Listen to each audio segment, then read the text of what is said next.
Welcome. Let's take a look at our Chapter 3 exam practice and help you out a bit on these problems. So number 1 says, know your symbols. So of course, it's going to be important to be able to read questions, identify values with their proper symbols. So here we go.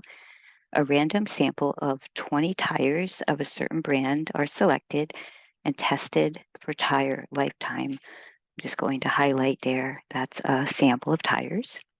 And the sample mean lifetime of these tires, so highlighting their sample mean of these tires, is found to be 81,000 kilometers with a sample standard deviation of 5,200 kilometers. According to claims made by the manufacturer, the lifetimes for the population of tires, so for the entire population of tires, they claim the mean is, so that's the mean for the population, is 83,500 kilometers with a population standard deviation of 4,200 kilometers. All right, so we're trying to differentiate between information about a sample versus information about an entire population.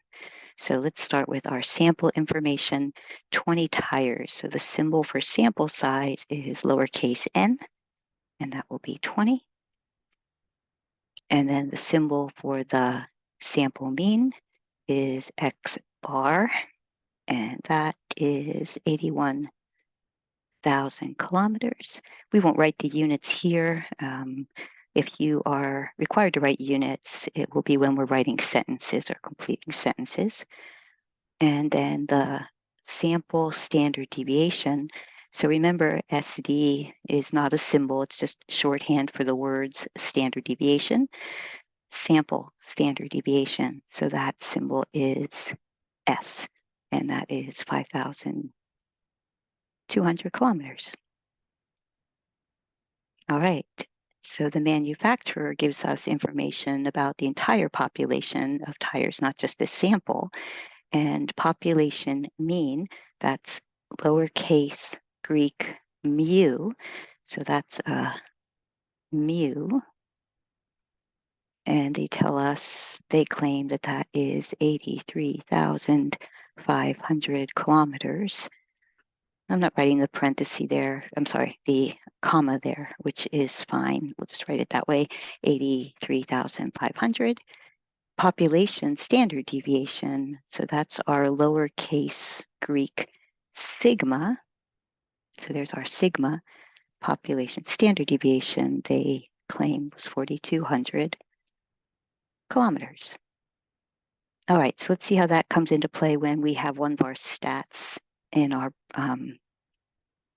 example. So number 2, use one var stats to find the mean and standard deviation of the data, and we'll be identifying values with their correct symbols. We're rounded 2 decimal places. All right, so for 2A, for all trips taken to the dog park in August, Chester kept a record of the trip time in minutes to reach his destination. So because it says these were all the trips he took in August, this would represent the entire population. So all trips refers to not a sample of his trips, but all of them, population. And then let me compare this to part B. For part B, it says for a random sample of 6 trips to the dog park last year, Chester recorded the trip time in minutes to reach his destination. So in both cases, the times it took are the same data values. So doing this to illustrate the importance of knowing if the symbols that we use will refer to describing a population or describing a sample. All right, so when we have the data here, we want to enter it in our graphing calculators, and I've already gone ahead and entered that into L1, and then we'll do stat, calculate, one var stats. So if you want to take a moment to pause and get that data in, go through one var stats. And at the top of the calculator, you'll see X bar. So let's first remember that X bar is the symbol for sample mean. So I'm going to do part A, and this was population data. So X bar is not relevant to this answer, but the value 11.37 rounded to two places, 11.37 is the mean of the data. So if we had entered 6 values and divided by 6, so kind of doing it the by hand way instead of one bar stats, if we add those values and divide by 6, we will get 11.37. It's just that the mean for the calculator, it doesn't know how to read the question and pick the right symbol. So we know that we're not going to write X bar, population mean is mu, but the numerical answer is correct there. That would be 11.37. Okay, standard deviation of a population. So that's our sigma and 2 decimal places, 2.11. So sigma 2.11. All right, so how does that compare to B? So the exact same data, so stat edit, it's the exact same data. So when I do one var stats, I'm going to get the same screen, same values for these different characteristics of the data set, but now we know we're talking about a sample. So the mean is 11.37, and now the calculator has the correct symbol as well. So X bar is 11.37. And then standard deviation of a sample is our lowercase s. And note here that next to the s and the sigma, they do have a little x there for the variable of interest, but we can just write the s and the sigma. You do not have to include the x with it. So we want s, sample standard deviation, and 2 decimal places, that will be 2.31. Okay, so making a note here that the mean, the numerical value is the same regardless of population or sample. The symbol does change. And then for standard deviation, the symbol does change along with the numerical value will be different as well. All right, let's go to number 3. So now we have the exam scores for 8 students, and they ask me to sort the data. Now, there's not that many data values there. We could probably just sort it by hand, but I'm going to just come over to my calculator here, and I actually entered the data in list 2. I'm going to sort that data. So I'll do stat. I'm going to sort that data that I put in L2. So I'll do second 2 to get an L2 on the screen, and then enter. It says done. Let's go see if that is true. And there we go. So I've got the data sorted. Just going to highlight L2 and hit enter so I can see those values across the bottom. So it looks like we have 45, 45, 45. So 45, 45, 45, and then 66, 74, 75, another 75, and then over there at the end, it should end on 95, the highest value.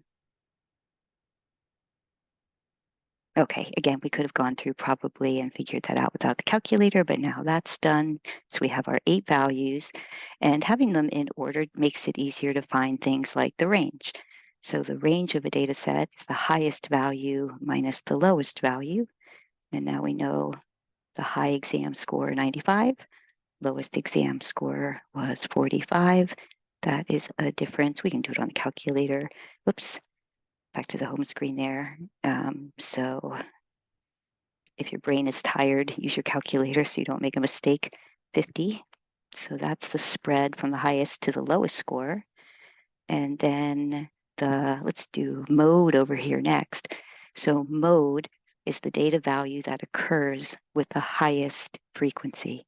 So it's the data value that occurs the most or more often than any other value.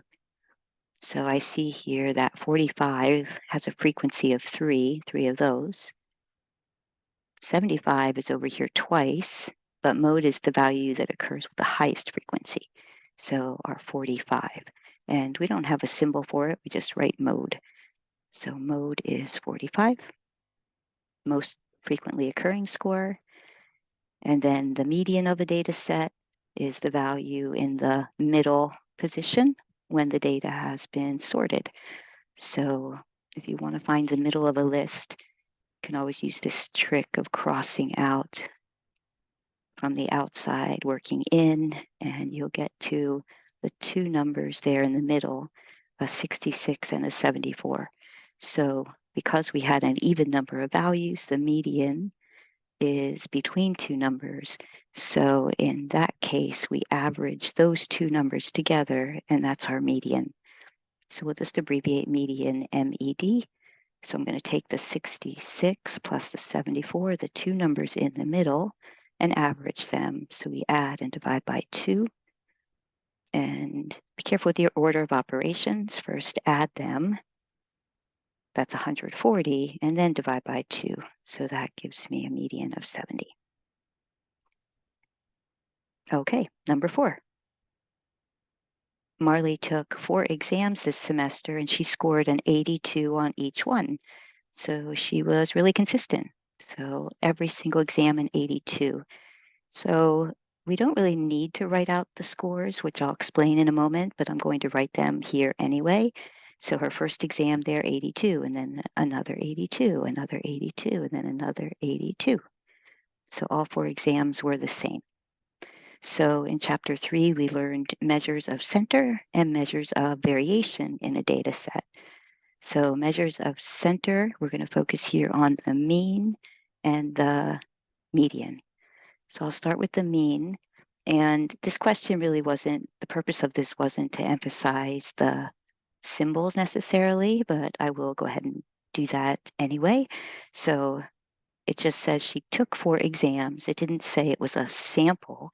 So the general rule for the semester, if it doesn't indicate it was a sample, we assume it's her entire population. It's all the exams she's taken this semester. So population mean is mu. Now we shouldn't have to do any math here because if all the values are the same, the mean or the average has to be that number. So I am going to, just for the purposes of illustration, do this, but this is not a step that you would need to take. So when all values are the same, and there's 4 of them, so if you added up 82 4 times there, 82 plus 82 plus 82 plus 82, and divide that by 4, you have to get 82. So the mean will always be that value if all the values are the same. And that's true for the median as well. So the median is the value in the middle of the sorted list. They're all 82s. So the middle would be between 82 and 82. And if you average those two together, you would indeed would get 82. So moral of the story is no matter how many exams she took, if all of the grades are an 82, the mean will be an 82, the median will be an 82. And then in part B, we talk about measures of variation in the data. One measure of variation is the range. So range is the highest score minus the lowest score, but both of those numbers would be an 82. So the range is 0. So the spread of the data, there's essentially no spread because all the values are the same, a spread of 0. So no difference between high and low. And then standard deviation is a measure of how much each of these data values differs from that average. Or you can think of it as standard deviation is a measurement of spread, variation in the data. So there is no variation. All the values are the same. So similarly to the range, the population standard deviation would also be 0. So anytime we have a standard deviation of 0, it indicates that there's no variation from the mean. All values are the same. All right, and that's the moral of the story here for part C. So if a student scored a 95 on every exam during the semester, but we're not told how many exams they took, we would still know the mean, median, range, and standard deviation. So I'm just going to write these in words this time. So the mean, if all the grades are 95, the mean's a 95.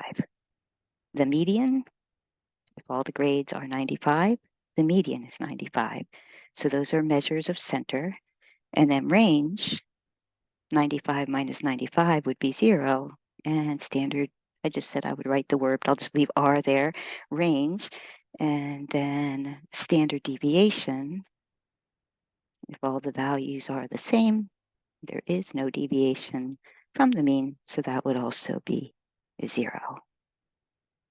All right, one more on this page. Sorry if I'm going a little slowly here, but hopefully it is helpful. All right, and Amos. All right, Amos wonders how his height compares to the other male students at his college. He learns his height corresponds to the 75th percentile.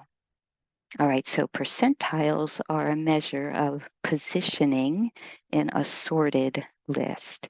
And I'm going to go ahead and draw a bell curve here. I'm going to just assume that the distribution is bell-shaped, just so I can draw you a picture.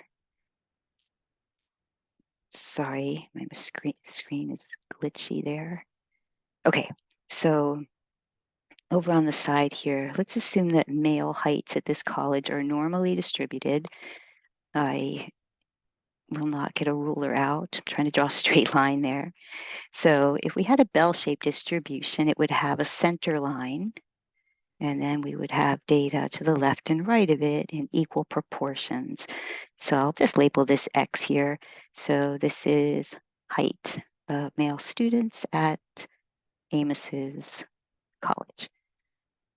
All right, so whatever the median is, the middle height, meaning half of males would be below the median, because median is that center number when the numbers are in order. So if you had your shortest people down here, your tallest people down here, we lined them up in order. The median would be that middle height. So that's the 50th percentile. So a percentile tells you the percentage of data that's below that value. So if Amos was at the 50th percentile, half of the population would be smaller in height and the other half would be higher, taller in height. All right, but Amos here is at the 75th percentile. So 75 is higher than 50, so P75. I don't know how tall he is, but that number, P75, could be 5'10", it could be 6 foot. We don't know how tall he is. We just know that he's here on this number line. So P75, and I'm going to do some shading here. So percentiles tell you the percent of data, in this case, percent of males that would be shorter. And I'm also just going to come up here and label it this way.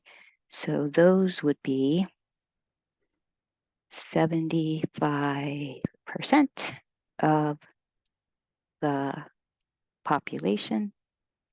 So 75% of the population is shorter than Amos. All right, Amos there. Okay, so the visual can be helpful, and that's what a percentile tells you. So that picture is the definition of P75, the 75th percentile. Okay, so there's different ways we can word this to interpret it. So let's take a look at how they worded it. Amos is taller than approximately what percent of male students at his college? All right, there's Amos. So everybody down here is shorter than Amos. So Amos here is taller than about 75% of students. And Amos would be shorter than, so there's Amos. So the people with heights taller are here. So that means Amos is shorter than, you can think of that area. And to find that value, we know 100% would represent the entire population of males at the college. So if we take away that approximate 75% that are shorter than he is, That leaves us with the other 25% of students. So Amos there is shorter than about 25% of students at his college. All right, then there you go. That is our page 1.